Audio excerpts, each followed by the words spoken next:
ফিলিস্তিনের দিকে যাবে, ফিলিস্তিনে একত্রিত হবে, ফিলিস্তিন মিলন মেলা হবে, সিরিয়া মিলন মেলা হবে, জর্ডান মিলন মেলা হবে, লেবানন মুসলমানদের মিলন মেলা হবে। আল্লাহু আকবার।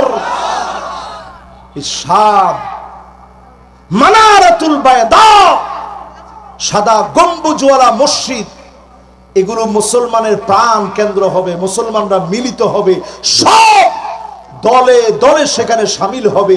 হামাগুড়ি দিয়ে হলেও, পা কাটা থাকলে হামাগুড়ি দিয়ে যাবে, তারপরেও মিলিত হওয়া থেকে মুসলমানরা দূরে থাকবে না। বলেন আল্লাহু আকবার। কয় নাম্বার হাদিস শোনাইলাম? এবার কয় নাম্বারে যাব? মাশাআল্লাহ, এখন একটু তাড়াতাড়ি হচ্ছে। 7 নম্বরে প্রিয় ভাইরা আমার, আল্লাহর হাবিব বলেন, হাত্তা তাউদা আরদুল আরব মুরুজান ওয়া আনহারা, গোটা আরবের ভিতরে বৃষ্টি হবে। সৌদির ভিতরে বৃষ্টি হচ্ছে, বরফ পড়তেছে, দুবাইয়ের ভিতরে বন্যা পর্যন্ত হয়েছে। এবার আরো ভয়াবহ বন্যা তাদের মধ্যে হবে। ঠিক কিনা বলেন? ঠিক তো করেন না? ফিলিস্তিনের মহব্বতে জোরে কোন ঠিক? যারাই ফিলিস্তিনের বিরোধিতা করেছে, লস অ্যাঞ্জেলেস থেকে আল্লাহ শুরু করছে, ক্যালিফোর্নিয়া, লাস ভেগাস, পাপের রাজ্যগুলোর ভিতরে আগুন ধরে গেছে, অদৃশ্য আগুন। আরব দেশগুলোর ভিতরে বন্যা হবে। নবীজি বলে গেছেন, পানি আর পানি, চারদিক সবুজ হয়ে যাবে। বাংলাদেশের মতো এখন তাকালেই দেখা যায় আরবের ভিতরে ঘাস আর ঘাস, পুরা পাহাড় দেখলে মনে হয় সবুজের এক অভয়ারণ্য। এই সবুজের অভয়ারণ্য মনে করা, এটা আল্লাহর হাবিব সতর্ক করে গেছেন, রেড সিগন্যাল দিয়েছেন। কিয়ামতের ছোট ছোট যে আলামত বলেছেন, এর মধ্যে এইটা একটা আলামত, যে আলামতের কারণে বোঝা যাচ্ছে সময়টা ভয়াবহতার দিকে যাচ্ছে। ঠিক কিনা বলেন? কত নাম্বার? আরে কথা কয় না। 7 নাম্বার শেষ। এবার কত নাম্বারে যাব? মাশাআল্লাহ, এবার একটু তাড়াতাড়ি হচ্ছে। আপনারা বুঝতেছেন তো সবাই? তাড়াতাড়ির কারণে আবার না বুঝলে আমার এত দূরে কষ্ট করে আসাটা বৃথা হবে। 8 নম্বরে প্রিয় ভাইরা আমার, নবীজি বলে গেলেন, এমন সময় আসবে কবরের সামনে দিয়া মানুষ হেঁটে হেঁটে যাবে, আর আফসোস করে ডাক দিয়ে বলবে, ইয়া লাইতানি মাকানা, হায় আমার আফসোস, আমিও যদি কবরে চলে যেতে পারতাম। ফিলিস্তিনের বাচ্চা, ফিলিস্তিনের ছোট ছোট বাচ্চা আল্লাহকে ডেকে ডেকে বলে, আল্লাহ, আপনার কাছে তো খাবারের অভাব নাই, রুটি নাই, পানি নাই আমাদের ঘরে। আল্লাহ, আপনি আমারে কবরে নিয়ে যান, আর থাকতে চাই না। শিশু বাচ্চাগুলা যখন বলে, ইয়া লাইতানি মাকানা, আফসোস, আমিও যদি কবরে চলে যেতাম। এই দৃশ্য যখন দেখি, আমার কাছে মনে হয় মুসলমানদেরও সামনে করুণ দিন আসতেছে। ঠিক কিনা বলে? পৃথিবীর ভিতরে দুর্ভিক্ষ আসতেছে, দুর্ভিক্ষ। কারণ আল্লাহর নিরেট গোলামরা না খেয়ে আছে।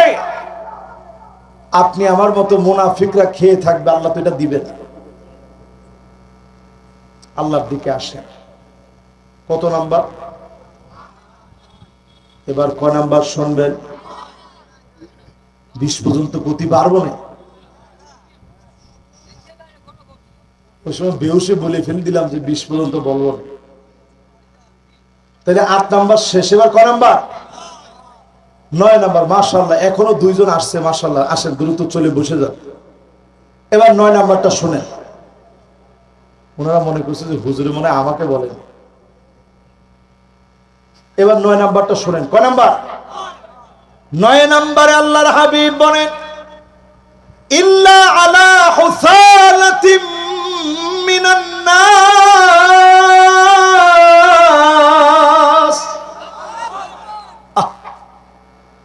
মানুষের ভিতরে অধিকাংশ লোক হয়ে যাবে খারাপ মানুষ। এখন মানুষের ভিতরে অধিকাংশ লোক ভালো মানুষ না খারাপ মানুষ?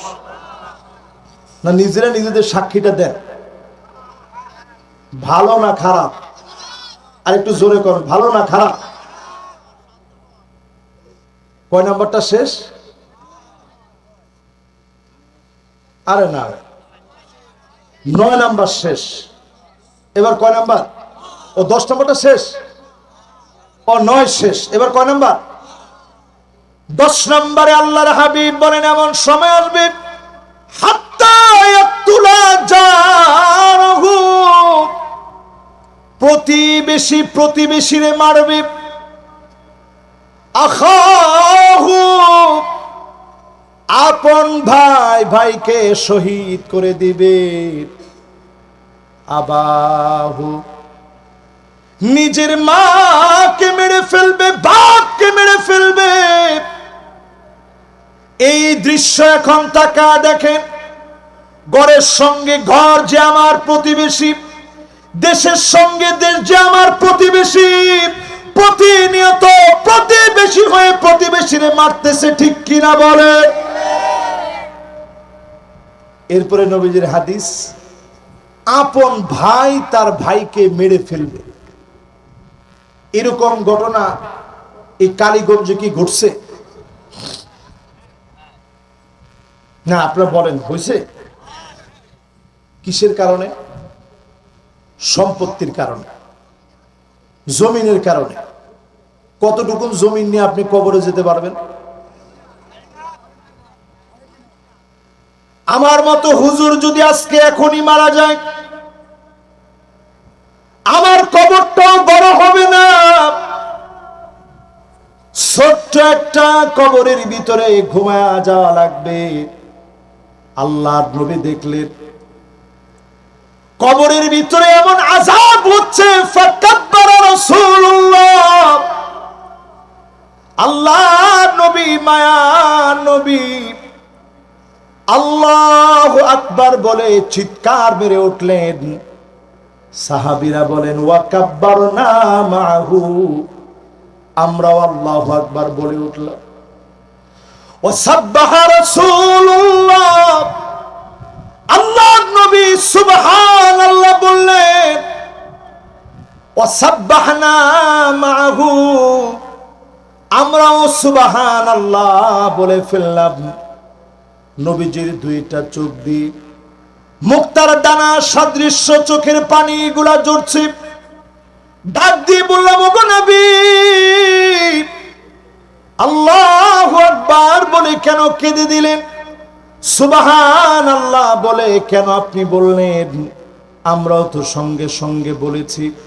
নবীজি বললেন কবর এত ছোট হয়ে গেছে, ডান দিকে একটা চাপ মেরেছে, হাড় গোড়গুলা ভেঙে বাম দিকে আসতেছে, বাম দিকে চাপ মেরেছে, হাড় গোড়গুলা ডান দিকে চলে আসছে। আমি নবী দেখে আল্লাহু আকবার বলেছি, তোমরাও আল্লাহু আকবার বললা। আমি নবী সুবহানাল্লাহ বলেছি, তোমরাও সুবহানাল্লাহ বললা। আমি নবী বলার সঙ্গে সঙ্গে তোমরা বলার কারণে আল্লাহ পাকের এত মায়া লেগে গেছে, কবরকে আল্লাহ রাব্বুল আলামিন বড় বানায় দিয়েছে। একদিনের কবরের দৃশ্য যদি আপনি দেখতেন, আল্লাহ তাদাফানু, দাফন কাফন আপনি ভুলে যেতেন, সেই কবরে ঘুমাইতে হবে। তারপরেও আমরা একজন আরেকজনের জায়গা দখল করে খেয়ে ফেলি, অন্যায় অবিচার করি।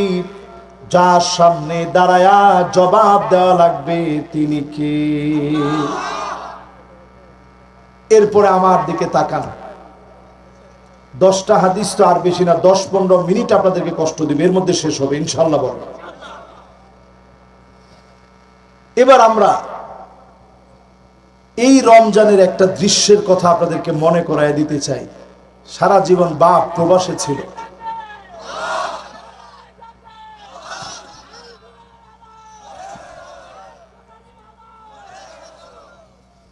মাশাআল্লাহ মাশাআল্লাহ। ওনার জন্য আমি একটা তাকবীর দেই, লিল্লাহে তাকবীর, নারে তাকবীর। আল কোরআনের আলো, আল কোরআনের আলো, নারে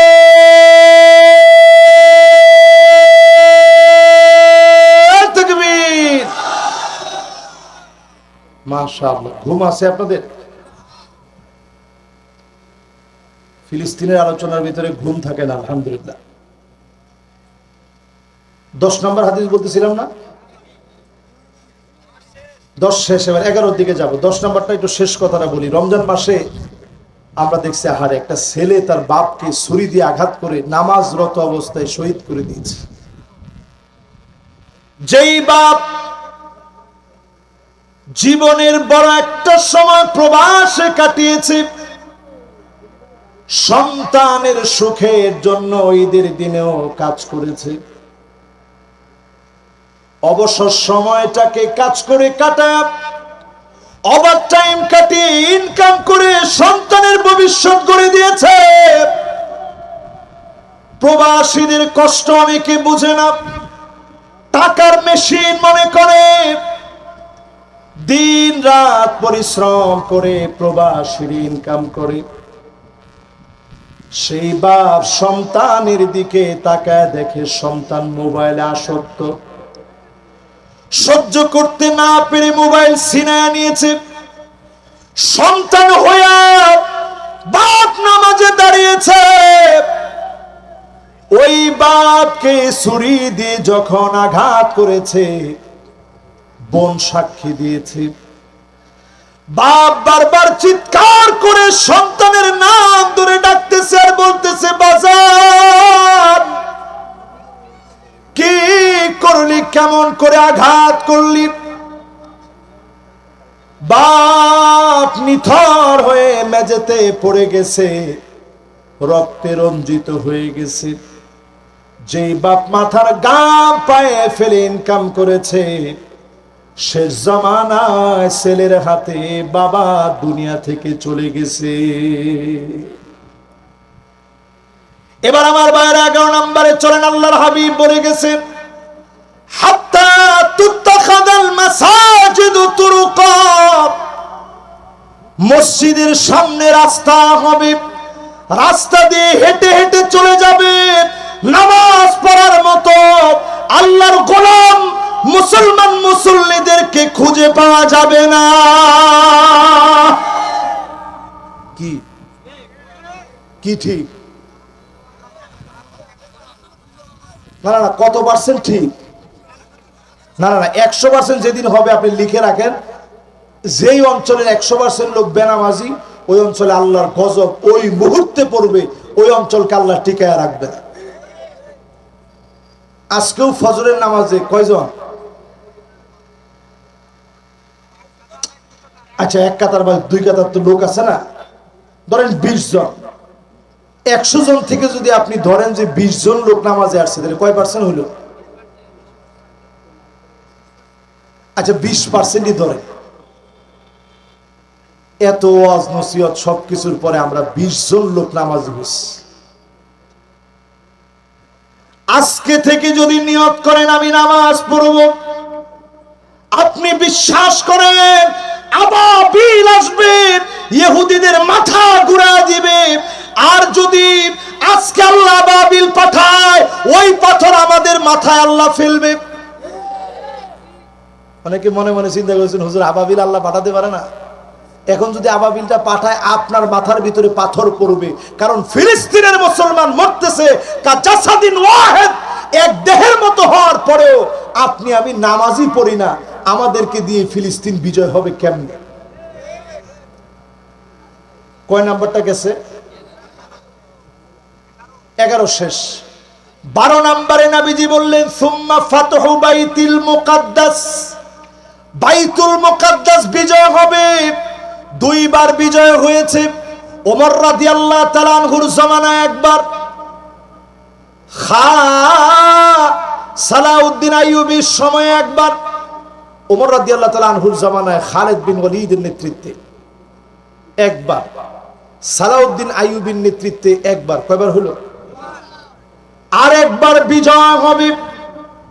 খোরাসান থেকে আল্লাহর পতাকাবাহী বাহিনী বের হয়ে যাবে, এমন ভাবে বিজয় করবে আর কোন দিনের জন্য ইহুদিরা ফিরে তাকাতে পারবে না। একটা পাথর পর্যন্ত বলবে আমার পিছনে ইহুদি আছে, উকতুলহু, এর গর্দানটা উড়ায় দাও। শুধু বলবে না, কেবলমাত্র একটা গাছ, গাছের নাম গারকাত, জোরে কোন কি নাম? আজকে আপনি গুগলে সার্চ দিন, পুরা ইসরায়েল জুড়ে সবচেয়ে বেশি ট্রি প্লান্টেশন, সবচেয়ে বেশি বৃক্ষরোপণ করা হয়েছে, কোটি কোটি ডলার ব্যয় করে, বিলিয়ন বিলিয়ন ডলার ব্যয় করে তারা পুরা ইসরায়েলকে সাজায় রাখছে শুধু গরকত গাছ দিয়ে। তাদের মনের বিশ্বাস এই গাছ তো আমাদের কথা বলবে না, যদি মুসলমান মারতে আসে গাছের নিচে লুকায়া পড়বে। গতকালকে একটা হামলার কথা খালি শুই নাই, চতুর্দিকে অ্যালার্ম বেজে গেছে। তাদের মনের ভিতরে কি পরিমাণ ভয়, এই ভয় যিনি ঢুকাই দিয়েছেন তিনি কে? কয় নাম্বার? 11 কয় নাম্বার শেষ করলাম? 12 নাম্বার শেষ, এবার 13 নাম্বার। মাশাআল্লাহ, 12 নাম্বার শেষ। এখন দ্রুত হয়ে যাবেন ইনশাআল্লাহ। এখন মারামারি লাগিয়ে যাবে কিন্তু আপনাদের মধ্যে। 12 শেষ হয়ে গেছে না? হ্যাঁ, মাশাআল্লাহ। তাহলে এই যে 12টা পর্যন্ত যা যা বললাম, আপনাদের কাছে মনের ভিতরে হিম্মত আছে না ফিলিস্তিন বিজয় হবে? এরপরে 13 নম্বরে আল্লাহর হাবিব বলেন, হাত্তা ইয়াবুদাল্লাত ওয়াল উজ্জা, মুসলমানের ছেলে এমন হবে মূর্তির সামনে গিয়ে মাথা নত করবে। এখনকার সময়ে দেখবেন পূজার ভিতরে সবচেয়ে বেশি নাচ গানের জন্য, ড্যান্সের জন্য মুসলমানের ছেলে চলে যায় মাথা নিচের দিকে দিয়া, পা উপরের দিকে দিয়া নাচে। ঠিক নেই? এটা তো ঠিক কইছেন। শুধু ঠিক না, জিজ্ঞাসা করছি হিন্দুদেরকে পূজা কেমন করলেন, করেছি ভগবানের কৃপায় সুন্দর হয়েছে, কিন্তু এত পরিমাণ মুসলমান এসেছে আমরা বেশি জায়গা পাইনি। তো মায়ের আপনারা খাবেন না অন্যজনে খাবে, এটা মনে হয়? কত নাম্বারটা শুনাইলাম? 12 না 13 বাজার, ঠিক আছে তো 13 নাম্বার তো কত 13 হয়ে গেছে না? এবার 14 নাম্বারটা শুনে আল্লাহর হাবিব বলেন, এমন সময় আসবে যেই সময়ে নজর করে দেখবেন সাদুল কবিলা ফাসিকুহুম, এলাকা এলাকায় ফাসিকরা নেতা হয়ে যাবে, ফাসিকদের নেতৃত্ব গড়িতে গড়িতে চলবে। মাশাআল্লাহ, এখন আর নাই না? তাহলে তো আপনারা কোনো আওয়াজই করেন না, জোরে বলেন। তাহলে একবারে সাধারণ মনে করেন না। যতজন আমার সামনে বসছেন এটার একবারে সাধারণ মনে করেন না। তাহলে কত নাম্বার গেল? 15 নম্বরে আল্লাহর হাবিব বলেন, এমন সময় তোমরা দেখবা, নবীজি সাল্লাল্লাহু আলাইহি সাল্লাম বলেন, ইয়াতাশাব্বাহুনা বিল মারাহিল, মানুষ ঘর বাড়ি বানাবে পাঞ্জাবির ডিজাইনের মতো করে, কাপড়ের ডিজাইনের মতো করে। এবার আমার পাঞ্জাবির দিকে তাকান, আমি খুব একটা ডিজাইন করিনি, তাও মনে করেন একটা ডিজাইন করছি। নবীজি বলছেন এমন সময় আসবে যেই সময়ে মানুষ ঘর বাড়ি বানাবে, ইন্টেরিয়র ডিজাইন হবে এই কাপড়ের ডিজাইনের মতো। এখন বলেন, আগের দিনে এরকম ডিজাইন করাটা কঠিন ছিল, এখনকার দিনে ঘরে ঘরে এরকম ডিজাইন আছে না নাই? জিপসাম, ইন্টেরিয়র ডিজাইন সব ঘরে ঘরে ঢুকে গেছে। এটা ঢুকছে, আমি একবারে না করতেছি না, এটা ঢুকতে পারে, কিন্তু আপনি বুঝে রাখেন, এত আধুনিকতার ভিতরে যেন কোনোভাবে আল্লাহকে আপনি ভুলে না যান। জোরে করে আল্লাহ। কত নাম্বারটা শেষ করছি? 16 নম্বরে আসেন প্রিয় ভাইরা আমার। নবীজি বলেন, এমন সময় আসবে যেই সময়ে তুমি নজর করে দেখবা নাচ গান বেড়ে যাবে, আর নাচ গানের ভিতরে এমন সময় এত তরিব হাত্তা তাদু তরিবালিয়া তু নিসাই দাউসিন, কোমর দুলাপ নারীরা নাচ গান করবে। আগেকার মেলার ভিতরে জাহিলিয়াতের অভদ্র নারীরা যেইভাবে উলঙ্গ হয়ে নাচ গান করত, এমন উলঙ্গ বেহাপনার সংস্কৃতি চারদিকে শুরু হয়ে যাবে। কি ঠিক? স্কুলের সংস্কৃতি অনুষ্ঠান, সাংস্কৃতিক অনুষ্ঠানের ভিতরে আপন বাপ আইসা স্কুলের হেডমাস্টারে বলে যে স্যার, আমার মেয়ে যে নাচতে পারে আপনি খালি লাগায় দেখেন, নাচের ভিতরে একেবারে ফার্স্ট হবেই হবে। এরপরে ইমাম সাহেবের কাছেও দোয়া চাই যে হুজুর খাস করে একটু দোয়া করেন, মেয়ের নাচের একটা অনুষ্ঠান আছে। আমাদেরও বিবেক কোথায় গেছে চিন্তা করেন। সিনেমার ওপেনিং যখন হুজুর একজনের নিয়ে যায় দোয়া করার জন্য, হুজুরও দোয়া করে আল্লাহ আপনি বরকত দিয়ে দিন। কিসের বরকত? এরপরে সিনেমা হলের ভিতরে গিয়া সিনেমা দেখতে দেখতে সে নাকি 21 রাকাত নামাজ পড়ছে, নফল নামাজ। আহারে মুসলমান, কয় নাম্বার হাদিস বললাম এটা? 16। তাহলে মিলছে মিলছে, বাকি আর কয়টা আছে? এই 4টা থাকবে না শেষ? এরপরে আমার ভাইয়েরা 17 নম্বরে আল্লাহর হাবিব ইরশাদ করেন, এমন সময় তোমরা দেখবা দুনিয়ার ভিতরে আসবে ইয়াতাবাহান নাসু বিল মাসাজিদ, মসজিদে মসজিদে ইমামকে বাধা দিবে, খতিবকে বাধা দিবে, ইমামের উপরে আঙ্গুল নাচা নাচা বিরোধিতা করে কথা বলবে।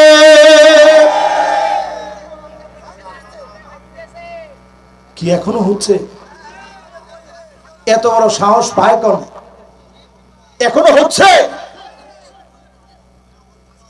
এবার না না না, খাস লোক তো যাইতেই হবে। খাস লোক না যাইলে তো তার কারণে সবাই আযাব পাইতে পারে না। এটা 17 নাম্বার বলছি। কত নাম্বার?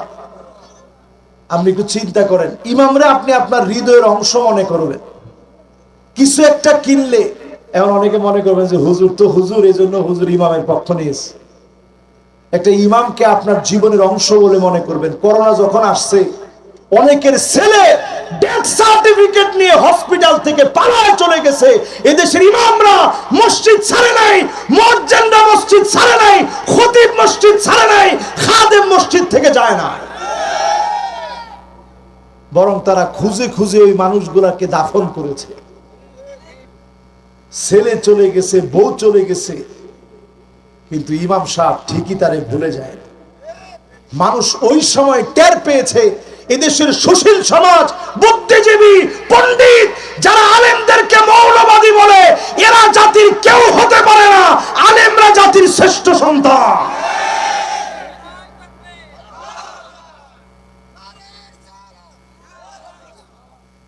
মাশাআল্লাহ। এই মাহফিলে যারা আপনারা বসছেন, আলেমদেরকে হৃদয় থেকে সবচেয়ে ভালোবাসেন। কত নাম্বারটা শেষ?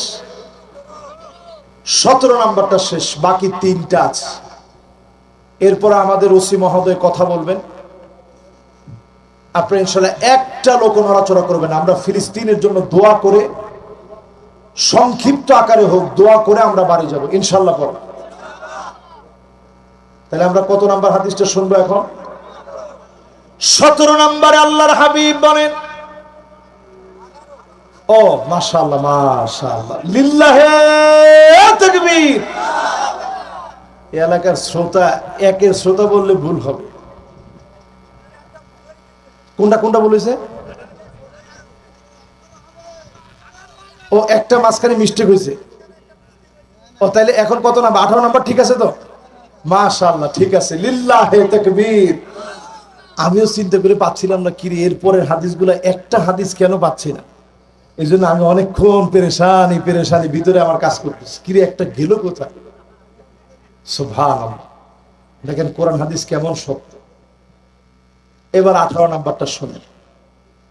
আল্লাহর হাবিবের সাথ করেন, এমন সময় আসবে যেই সময় আপনি তাকায় দেখবেন ছেলে মেয়ে হয়ে যাবে, মেয়ে ছেলে হয়ে যাবে, ছেলে মেয়ে হয়ে যাবে, মেয়ে ছেলে হয়ে যাবে। ইয়াতাআন্নাস ওয়া ইয়াতারাজ্জাল, ছেলের ভিতরে মেয়ের প্রবণতা বেড়ে যাবে, মেয়ের ভিতরে ছেলের প্রবণতা বেড়ে যাবে। এখন বাড়ছে না কমছে? শুধু বাড়ে না, এবার পাঞ্জাবি নতুন করে ব্র্যান্ডিং করা হয়েছে, মহিলাদের একেবারে 3 পিসের মতো করে এখন পাঞ্জাবি, এবং নামও দেওয়া হয়েছে যে আপনার বউ, আপনার ছেলে, আপনার মেয়ে সবাই একরকম ড্রেস পরে। হায় রে হায় রে মুসলমান, আযাব আমাদের উপর আসবে না, কাদের উপর আসবে? ফিলিস্তিনের এই দৃশ্য দেখার পরে এখনো যদি সোজা না হন, বড় আযাব অপেক্ষায় আছে। এরপরে কত নাম্বার? আর 2টা হাদিস আছে। 19 নাম্বারটা শুনেন, নবীজির হাদিস। আল্লাহর নবী আমার হাদিসের ভিতরে জানা গেলেন এমন সময় আসবে, লুকা ইবনে লুকা, যার নাম নবীজি বলছেন, যদি লুকা ইবনে লুকা কাবার গিলাফ ধরেও যদি মাফ চায়, এর মাফ হবে না। মক্কা বিজয়ের পরে আল্লাহর নবী ঘোষণা দিয়েছিলেন, কিছু লোকের নাম ধরে বলছিলেন, এরা কাবার গিলাফ ধরে মাফ চাইল, মাফ হবে না। নবীজি বলেন এমন সময় আসবে, লুকা ইবনে লুকা নিকৃষ্ট, দুশ্চরিত্র, লম্পট লুকা বিন লুকার মতো লোকেরা জাতির নেতা হয়ে যাবে। কি বুঝছেন? কেন ঠিক কইছেন আমি জানি, হচ্ছে না, মিলে নাই। আপনি যদি না মিলে আপনি কেমন করে বলতে পারেন? এরকম কথা আমরা শুনছি, নেতার নাম নিলে ওযু করা লাগবে। ওযু ভঙ্গের কারণের ভিতরে এটা আছে নাকি? ছোটবেলায় পড়ছেন? আর আগে এক সময় শুনছিলাম, দেখেন পান কোনো সময় ভালো না, অতি তেল মর্দন কখনো ভালো না। আগে এক সময় শুনছিলাম নামের মধ্যে রাদিয়াল্লাহু তাআলা আনহু লাগাইলে অসুবিধা কি, হযরত লাগাইলে অসুবিধা কি? আমাদের এমন এক বুজুর্গ আল্লাহর ওলি এই লকব দিয়েছিলেন, তিনি 70-80 রাকাত তাহাজ্জুদের নামাজ পড়তেন। আমি হুজুর জিন্দিগিতে 70-80 রাকাত পড়তে পারিনি। ওনারা এখন পুরো জাতি খুঁজতেছে যে আল্লাহর ওলি হিসাবে আপনারা এই জাতি দেখতে চান, ঠিক না? এবার আপনি একটু হাদিসটা দিয়ে মিলে আনেন, একটু আপনারা অনেকক্ষণ ওয়াজ শুনতেছেন তো এই জন্য আপনারা একটু বললাম উদাহরণস্বরূপ। এবার হাদিস দিয়ে একটু মিলায় দেখেন এটা কি মিলছে। এবার 20 নম্বরে আসেন প্রিয় ভাইরা আমার, 20 নাম্বারটা কানগুলা খাড়া করে দেন, মাশাআল্লাহ, লিল্লাহে তাকবীর। 20 নাম্বার হাদিসের ভিতরে 6টা পয়েন্ট। এটা বাংলাদেশের বিজয়ের সাথে। একজন যুবক বাজান এবার একটু বল, এই শেষ, তুমি তো আমাদের সম্পদ, মাশাআল্লাহ। এই 6টা কইতে সর্বোচ্চ 2-3 মিনিট সময় লাগবে। নবীজি বিজয়ের পরে আমাদেরকে 6টা সতর্ক করছেন। নতুন একটা বিজয় পাইছেন, ওই যে আমি বলছি না, এখন আপনারা স্লোগান দিচ্ছেন দিল্লি না ঢাকা, যদি কাজে না লাগান তাহলে সামনে হবে ফাঁকা ফাঁকা। কেন বললাম এটা? হাদিস দিয়ে একটু বোঝার চেষ্টা করেন। রাসূল বলছেন বিজয়ের পরে 6টা বিষয়ে তোমরা সতর্ক হবা। 1 নাম্বার, এটা 20 নাম্বার হাদিস শেষ, ইমারাতুস সুফাহা, নির্বোধ কেউ যেন কোনোভাবে নেতা না হয়, নির্বোধ নেতা যদি নেতা হয়ে যায়, এই নেতা বারবার দেখা যাবে কোরআন হাদিসের বিরুদ্ধে বলে ফেলবে। কি ঠিক?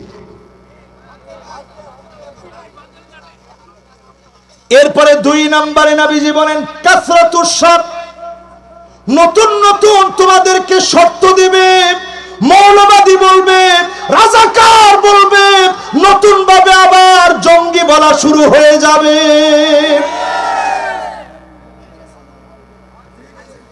না না, মিলবে না মানে? এটা সহিহ হাদিস, মিলবে না মানে? 3 নম্বরে নবীজি বলেন বিয়াউল হুকম, টাকার বিনিময়ে হুকুম বিক্রি হবে। এখনো টাকা দেখেন, এটিএম, আজহার সবকে আজ পর্যন্ত আমরা মুক্তি করতে পারি না। কি বুঝেন? টাকার বিনিময়ে অনেক সন্ত্রাস অলরেডি বের হয়ে গেছে। টাকার বিনিময়ে হুকুম বিক্রি হবে। কিসের বিনিময়ে? বিচারপতি মানিক্যাদের মতো লোক দিন আর রাতে রাতে তৈরি হবে, টাকার বিনিময়ে হুকুম বেচাকিনি হবে। নবীজি হাদিসের মধ্যে বলে গেছেন। 4 নম্বরে নবীজি বলেন ইস্তিগফাফান বিদ্দাম, চারদিকে রক্তের সরাসরি হয়ে যাবে।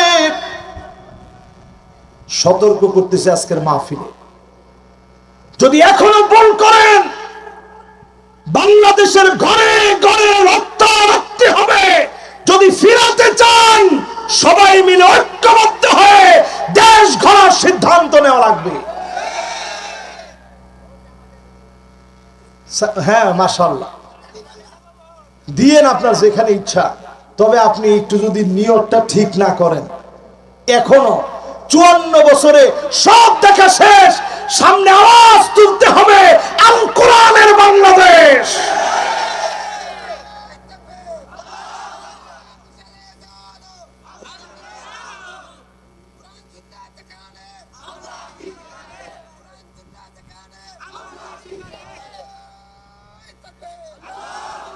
এই যে দেখেন আমাদের সফলতা তো এইখানে।